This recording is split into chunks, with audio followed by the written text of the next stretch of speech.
This podcast is a quest for well-being, a quest for a meaningful life through the exploration of fundamental truth. Enlightening ideas, insights on physical, mental, and spiritual health. The inspiration is love.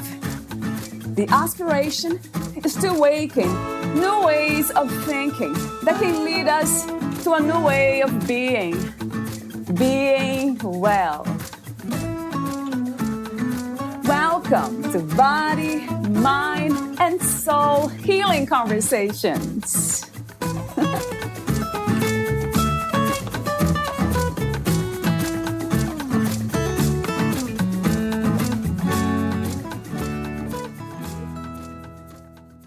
Every step is a step in the right direction because every moment brings about awareness, grounding, and opportunity.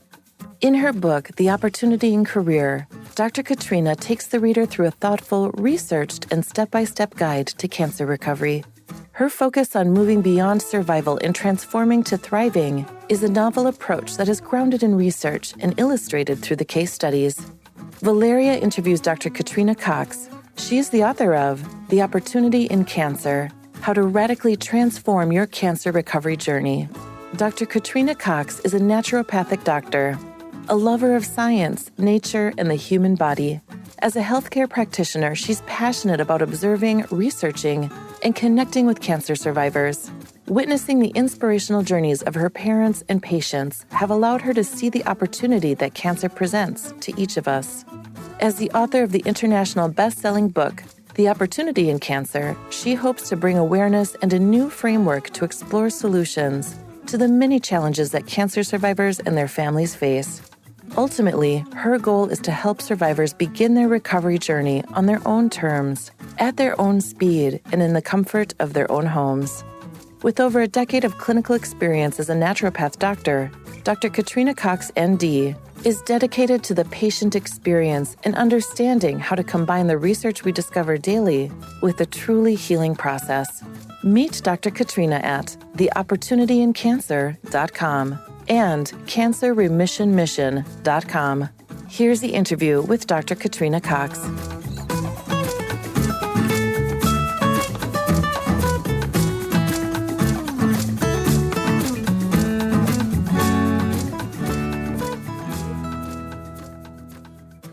In your own words, who is Katrina Cox?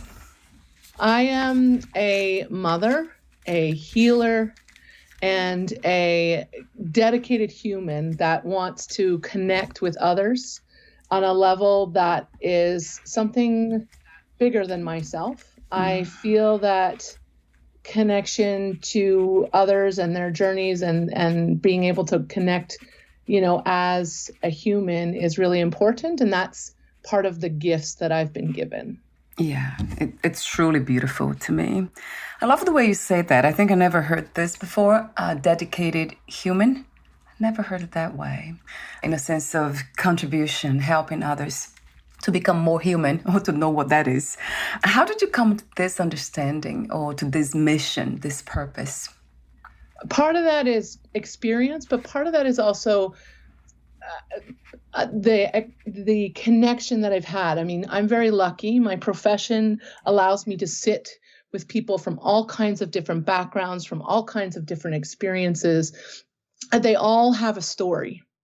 And one of the things that makes an impression on me is how they live through their story, how they pick themselves up, how they, dust themselves off and keep going. And one of the things that makes us uniquely different on this planet is the fact that being human is to have a story. It is to live each day, to the fullest, to make choices and decisions, to heal things that have happened to us and truly work in that living, loving, listening space. And so the way that it came to me is that I realized that the thing that we have the most in common is not our skin color, not our background, not our language, not our partnership. It's literally the fact that we're all human. And that to me gave me a foundation to be able to sit with people and to be able to hear everyone's story and to be able to check judgment at the door, to truly be able to allow space for people to go through their own journeys and see as though it's a partnership, not as a leadership. That me pulling people through is not really what they need. Me sitting beside them and helping them see and getting to a point where they can connect with themselves and get empowered is really how we get people to healing. Yes. What a beautiful answer to that question. Yes, I absolutely agree. The work of the teacher, of a guide. And that's it's such a challenge for most of us. It is for me, not to avoid telling others what to do, but just listen. And others in the sense of people around me, my family members, especially my husband.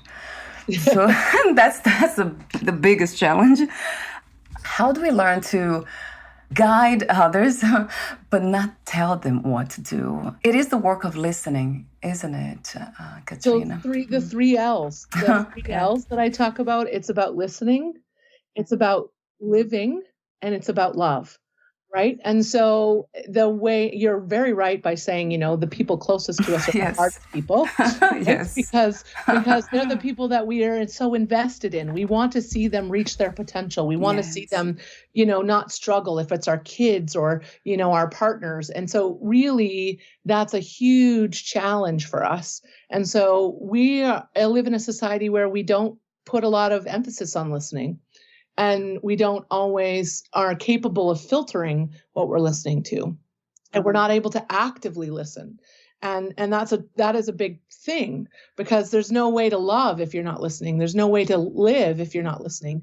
And so if you are listening, then you're able to actually, provide what they need, which is partnership, and that gives, and then what ends up happening, and I say this to a lot of moms, right? There's a lot of moms that I work with, because we sacrifice ourselves a lot in order to be able to give to our families and give to our partners. And, and I say it's important to hear what they're saying, but it's important to be listened to, right? And so setting boundaries to be able to provide for them is just as important. And so if you set an example by listening, living, and loving, then they will all get to your example. So true. I'm wondering if listening, it comes with experience. For you, how did you start that journey, almost this practice of listening? Is that a practice? Is a realization? What is the process of getting to become a good listener? So the challenge for me was that I've been working for more than a decade. And in that, there's a lot of burnout. Because I'm sitting with patients and because bad stuff is happening or challenging stuff is happening. And, I can bring this back a little bit to one of the reasons why I wrote the book. This book is because there was this void. And at the beginning of my career, I'm a very emotional person and I carry a lot. I'm very empathetic. I carry a lot of compassion and empathy for others. And because of that, I was getting pushed around a lot, right? I was losing sleep. There was so much that I felt like I had to find the right answer, and I had to, and if I wasn't performing for these people. And there was all of this lack of self-worth and lack of self-confidence and lack of ability. And in that, I also made choices in how I went about my practice that were not congruent with what my patients needed. If you read my bio, you'll read about how I ran away from working in cancer at the beginning of my career. At the beginning of my career, I said, there's no way I can do that. That's way too emotional, way too much. There's way too much heaviness in this. And I knew enough at the time that I set that as a boundary. But eventually I realized that I can't be like that anymore. I can't be like that anymore because it isn't truly congruent with who I am. And so I eventually ended up having to change my experience because my patients taught me. There were patients that came into my practice and they taught me. And then I realized that as I moved on and went into my own self-healing journey, that I realized that one of the things that I can provide people is just a space for listening. It literally, I don't have to have the answers. All I have to do is be able to listen to them and then keep doing the experiential stuff, and the answers will come. As long as the time is there and the venue is ripe, the answers will come. They're not, you just have to keep doing that listening, and you have to keep doing that connecting. And so it became a part of my own self-healing journey. And you're right, it became a part of my experience that I got there. But more importantly, it became the fact that I wanted very much to stay in this career. And in order to do that, I needed to find a different way to be able to perform for my patients. Yes. And that was the big driving force. I love listening to people like yourself that come from this very genuine place. I love the way when you describe yourself as an emotional person. That's interesting because a lot of women get to be, let's say, labeled, not in a so good way, being too emotional. And The truth is that they're trying their best to help others. It's almost like they feel too much. They absorb all those emotions, feelings, the energies around them. And that's something that I have been learning myself to kind of balance, because it's not always easy. And I talk to so many people in one of my biggest practices, the area that I kind of focus on. Thank you for listening. To learn more about Katrina Katrina Cox and her work, please visit theopportunityincancer.com and cancerremissionmission.com. Do you have any spiritual belief systems or views of life in yourself, Katrina? Yeah, spirituality is a big piece because at the beginning when I was taught, we were always taught that it was body, mind, and spirit. Or soul, and that you couldn't separate the three. And I felt at the beginning I was focused solely on the body in my practice. And the reason that was because it was the thing, it was the science, it was the thing right in front of me. It was the accepted thing to do. But as I started working in practice, I realized that the mind was very, very important. And I realized what my mind was struggling with. And so I started diving into that. And working on myself and putting in those self-care pieces and really connecting with, how those two things can't be separated. And as I've been going through all of this, I've struggled with my spirituality massively. I've had questions. I've questioned things. Things have brought me to my knees. Trauma has really am I doing the right thing? And reality is that each time I question, I get stronger in my spirituality and in my faith. And I tell people that it is a connection that you need. It is spiritually, you need a connection of some kind, whether it's a very specific, rigorous structure, or whether it's something more universal.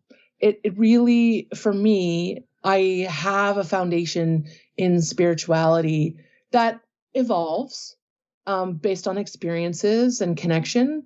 But I truly believe that there are things that we are not in control of, and there are things that we can connect with, and there are things that are bigger than us just as human beings. And that's where we have to spend time getting to know ourselves and getting to know our own spirituality. And it was interesting. One of my mom's friends, when I started working in cancer care, she came to me and said, and she's a psychologist, and she said, what are you doing to make sure, because you lose patients. This is not an easy world. And I said, I do 3 things. I spend time with animals. So I can't live in a house without a dog. For me, because when I am truly brought to my knees from an emotional standpoint, or a sadness or a grief, just going into the forest and taking my dog for a walk, getting licked in the face, it brings me to a place that I'm okay. So that's my first thing. My second thing is that I always have a ritual.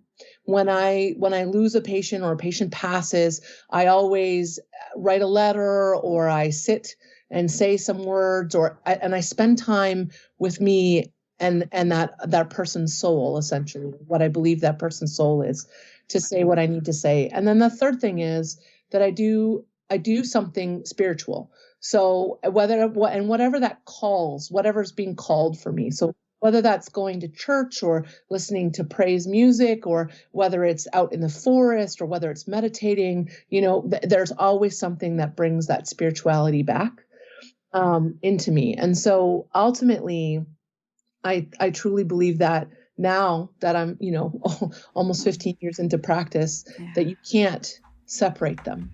You have to be able to bring them all together. Yes. And that's the only way that we can truly heal ourselves, is if we do that. Yes, absolutely. That resonates very much true, right? Bring all these pieces together if they are separate in the first place. It really seems like they are not separate, but we have this perception that they are. Something that you said that caught my attention. I love the way you say about the third piece on spiritual practice, whatever is being called, that whatever's calling you to turn your attention toward. So that I thought about intuition. So that sounds like a very much intuitive kind of, you're being guided by your own intuition. Yeah.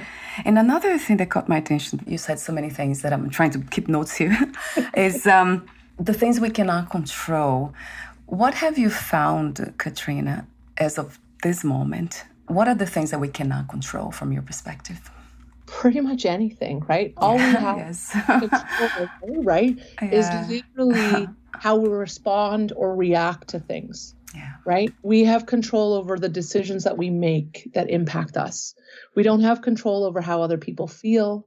We don't have control over, diagnoses and different things like that. What we do have control over, though, is how we live our life, how we choose to connect with other human beings, and what our choices are in terms of decisions, right? So this is a thing that's really tough in cancer care, because and integrative cancer care or conventional cancer care, nobody has a magic ball, right? And so it doesn't matter what your training is, you can't tell people what's going to happen, because all you're doing is playing the statistics.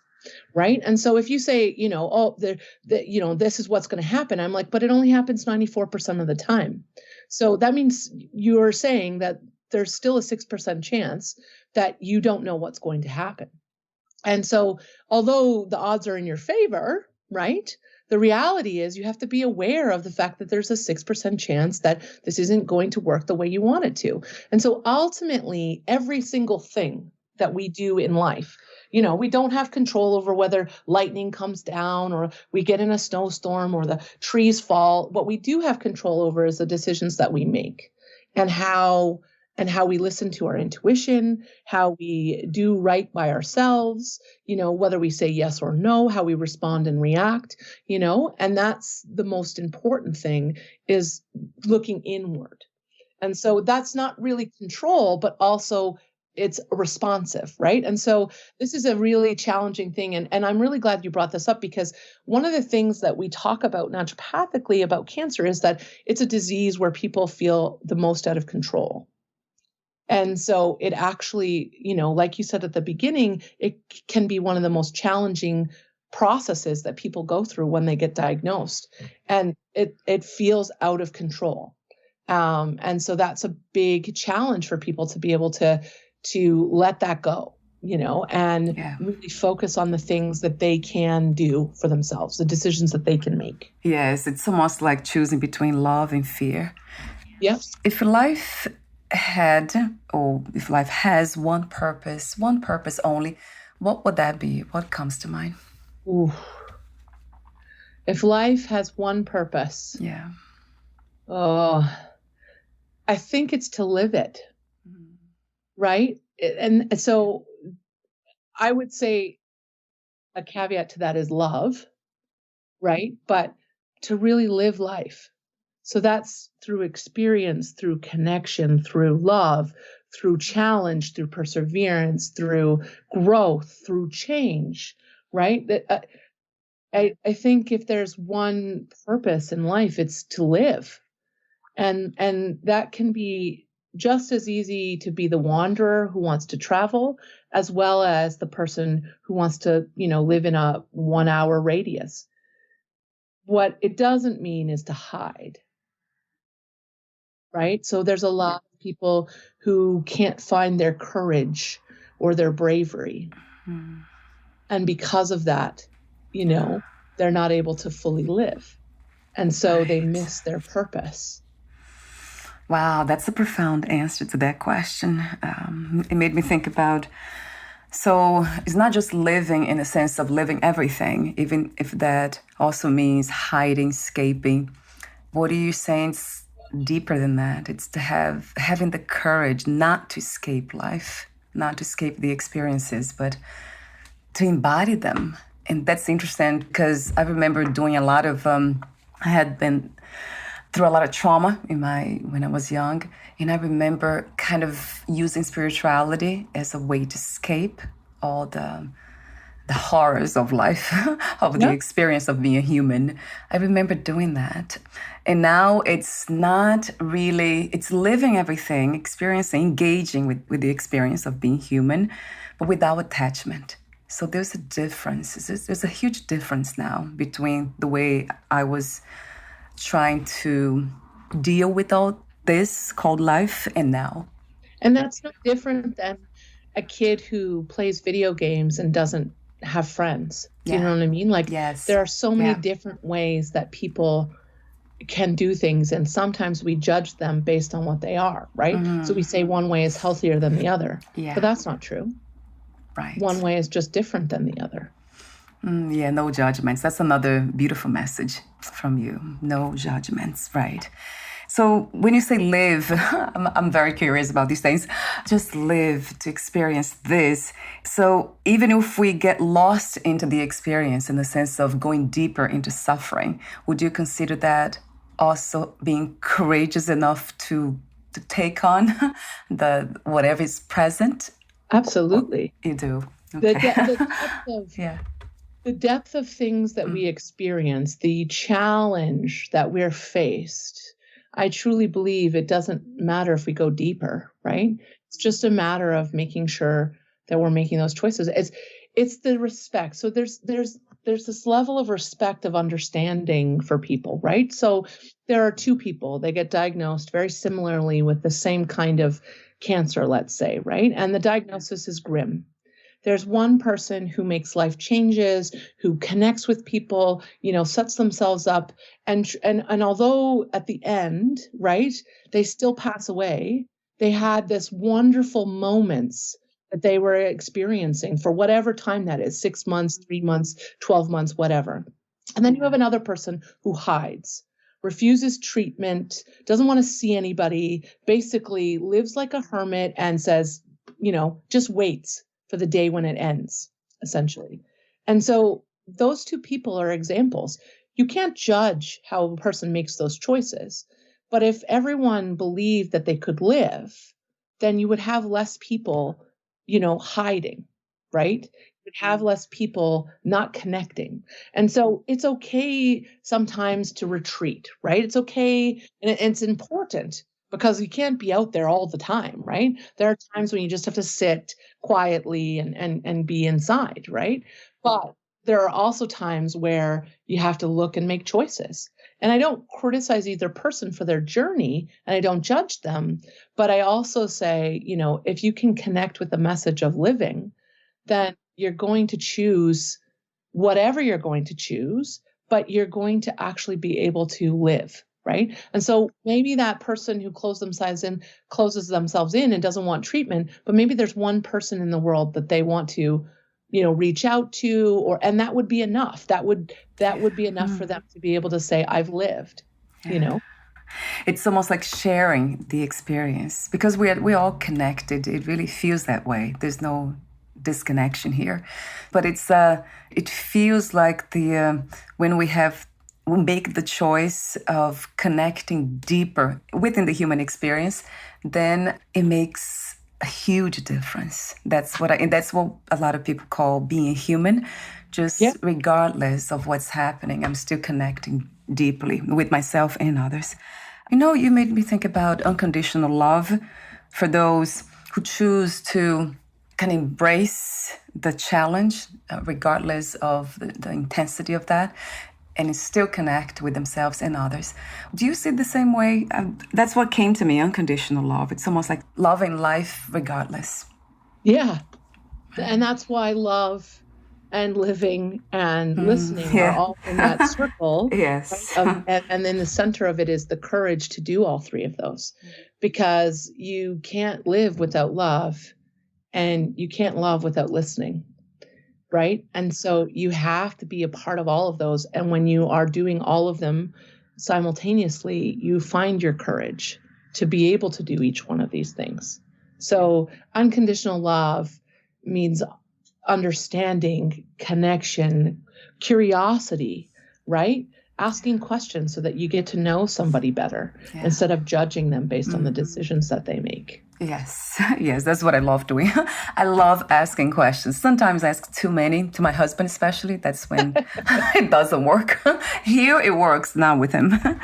So I get myself in trouble too. Yeah, I have one more last question for you, Katrina, about true healing and self-healing.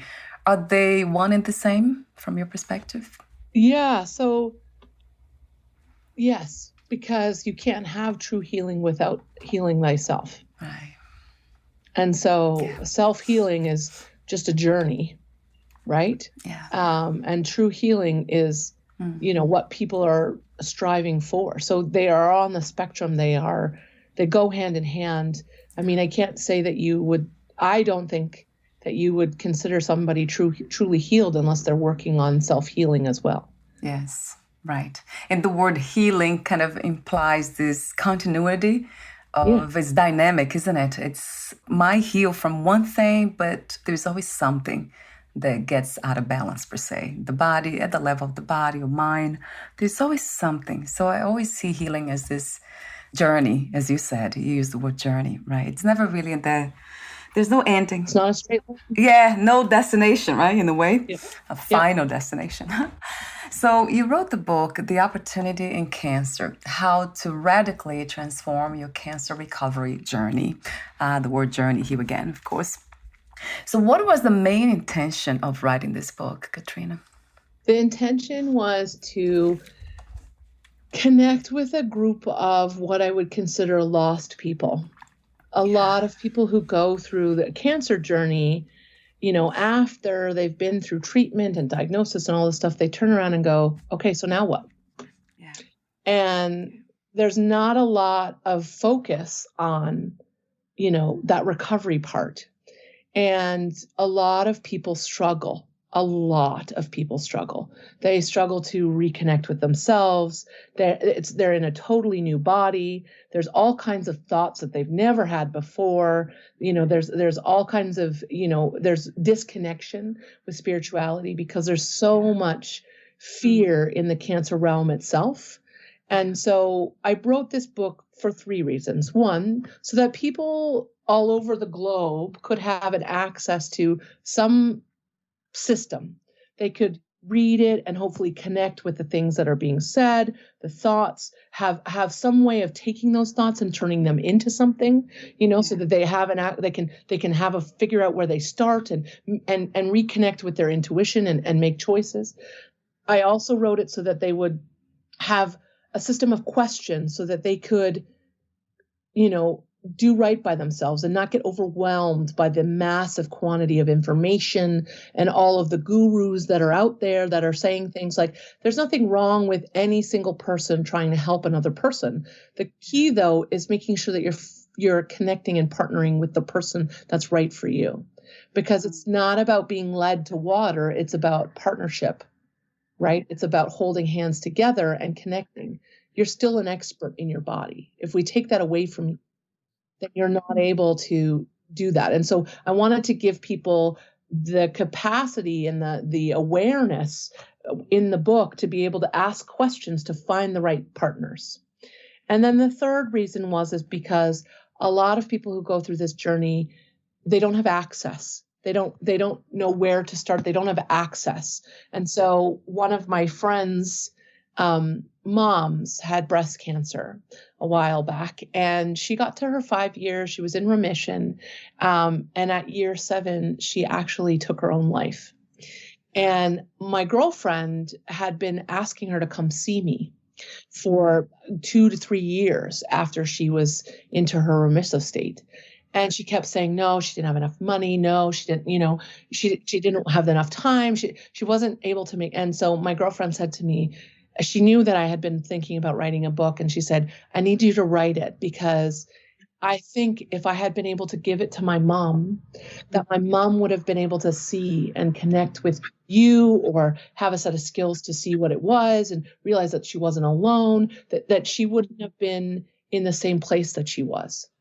And so that really made sense to me, because for $20, you can hand it to a friend, and then it can sit on their shelf, and they can decide to pull it out, and they can connect with any parts of it, whether it's the body stuff, whether it's the spiritual stuff, whether it's the mind stuff, but really so that there was some place to start for all those people out there that are in this journey. And more importantly, the people out there that are supporting those people in this journey, because it is so confusing to be the support network, to feel completely hopeless or helpless with this person, and then go, well, they told us everything goes back to normal. And then you're looking at your partner or spouse or sister or whatever, and it's not normal.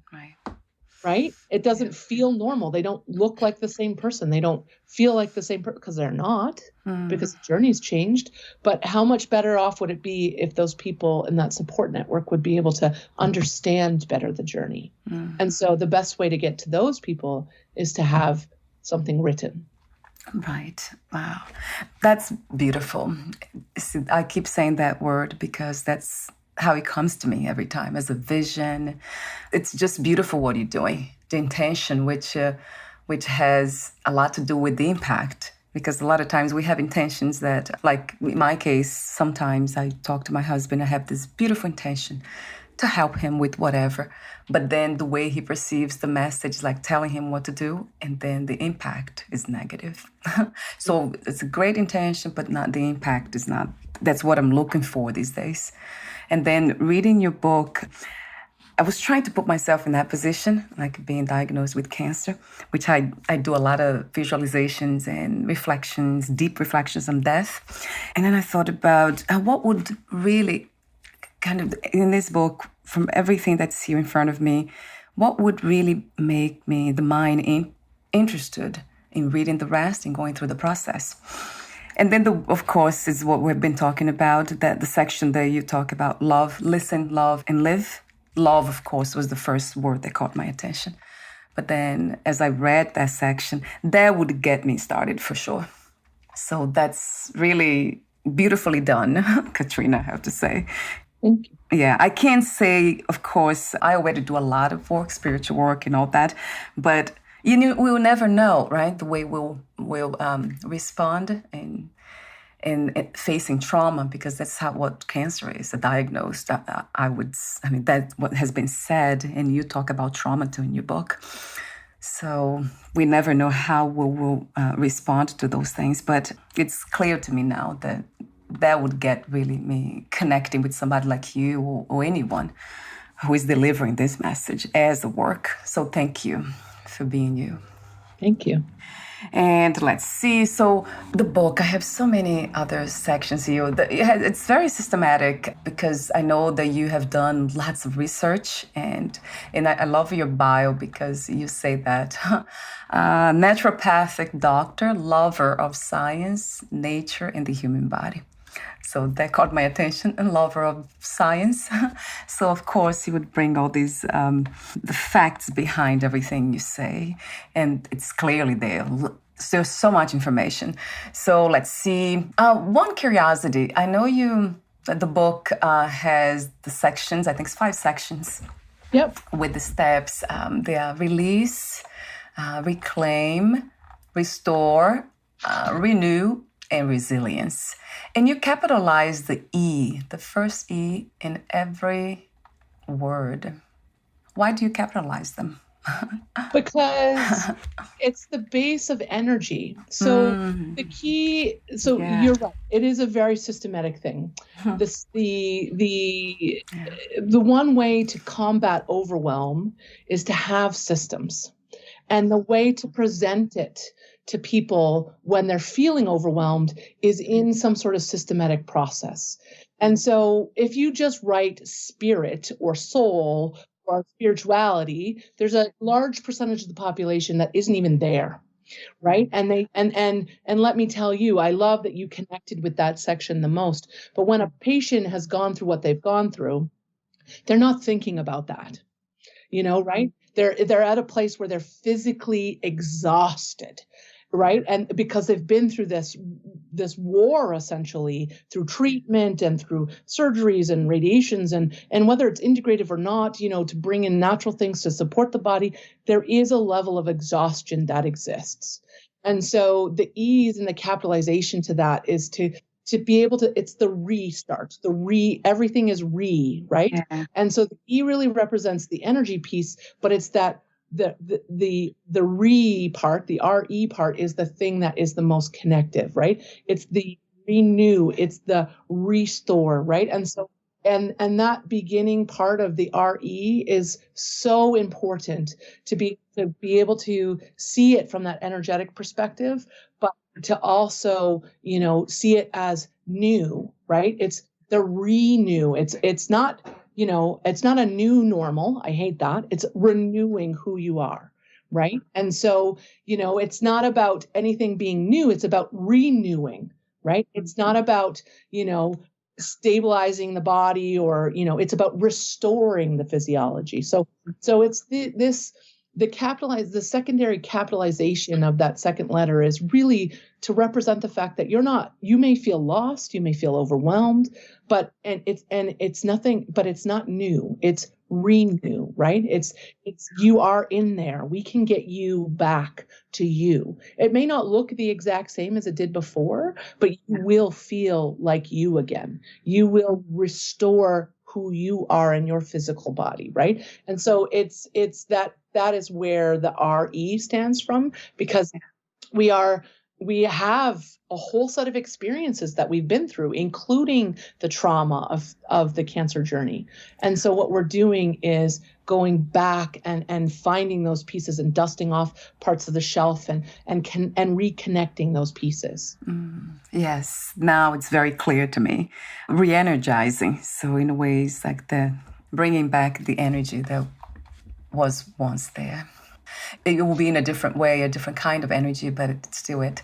Another thing that caught my attention when you talk about, I was kind of almost like imagining that would be about spirituality, is the restore, section 4, restore. You have the invisible ingredient.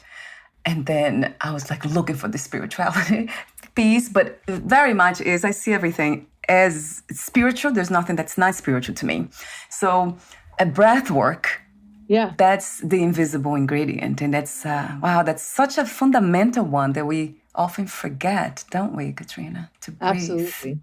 Especially in the 21st century. No, it is the thing that gets forgotten the easiest. And you're right. You're looking for this. Yes, I was.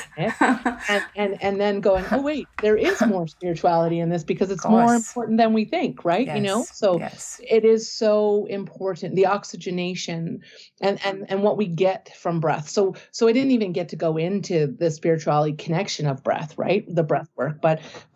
And that's something probably, people say, oh, now that you wrote the first one, when will you write the second one? Like when I'm, getting enough people out there and I'll be able to get into the depths of more of this stuff, essentially, and just allowing people, because this is the piece. This is my first book to the public.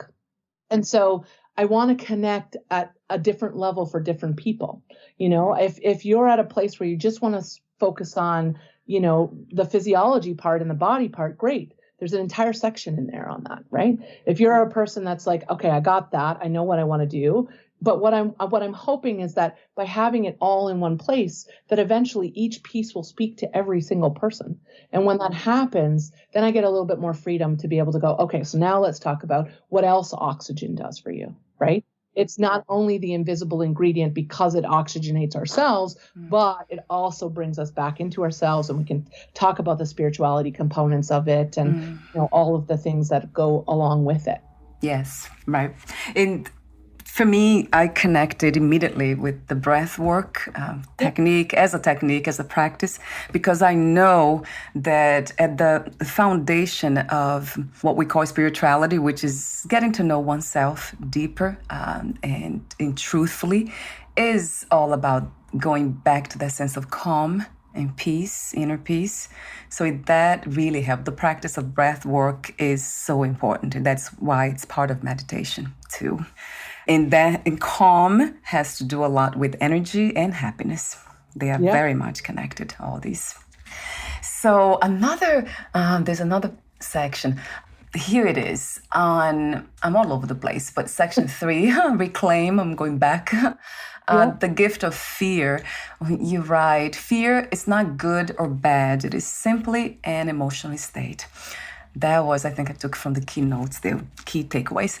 So we talked earlier about fear. Do you actually see that way in a practical way? Do you see that choice between love and fear? Is that clear for you, Katrina, or it is also a practice? It's a practice. Some moments are very clear. I can see that I'm making decisions not from a place of love. And then there are other moments where it seems very muddled.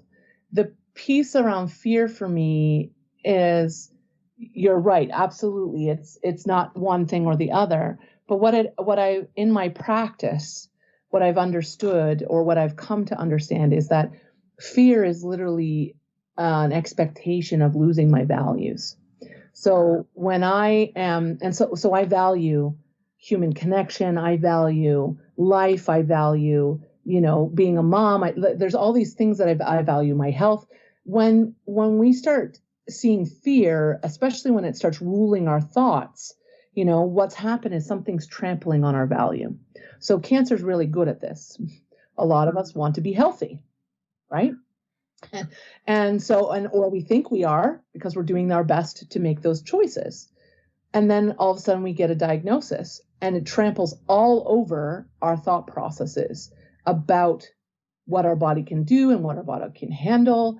A lot of people believe that there is a fear around cancer because we can't find the difficulty is with cancer is that it's not a cure-all. We don't know exactly the pathology, right? It happens randomly. Why is it, we say that, for example, smoking causes cancer, but there's still 20% of people who could smoke their whole life and never get cancer, right? And so we can't say it's causation, because there's still a large percentage of the population who that will never happen. And so the reason that we struggle with this disease is because it's so individual. These cells come from us, and then they alter, and they alter again. And so because it's not one single pathology, we have this problem with being able to be like, boom, that's how we're going to get rid of it. And so this is where fear comes in the cancer journey itself. Because we're used to it being so cut and dry and black and white, and there's a whole bunch of epigenetics and genetics and metabolism and internal mitochondrial stuff. There's so much of that other stuff that comes into it. Well, even more than that, there's also thoughts that come into it. So the purpose of the Reclaiming chapter, especially about the fear, is to actually see what our fear is giving us. That's why I named the chapter The Gift of Fear. Because if you aren't afraid of anything, then either you're lying to yourself. To learn more about this podcast, please visit fitforjoy.org/podcast. Thank you again for listening. And bye for now. Understanding what it is. The gift is to understand, right, what fear is telling us. And once we know that, then we can sit in love and let it go. Yeah. So it goes back to the message of listening, by understanding, listening. Absolutely. Yes. Yeah, I have, we hear so many things. Fear, it's something that it became this, I don't even have a word for it because it's everywhere. Almost, we cannot say everyone, of course, fears something.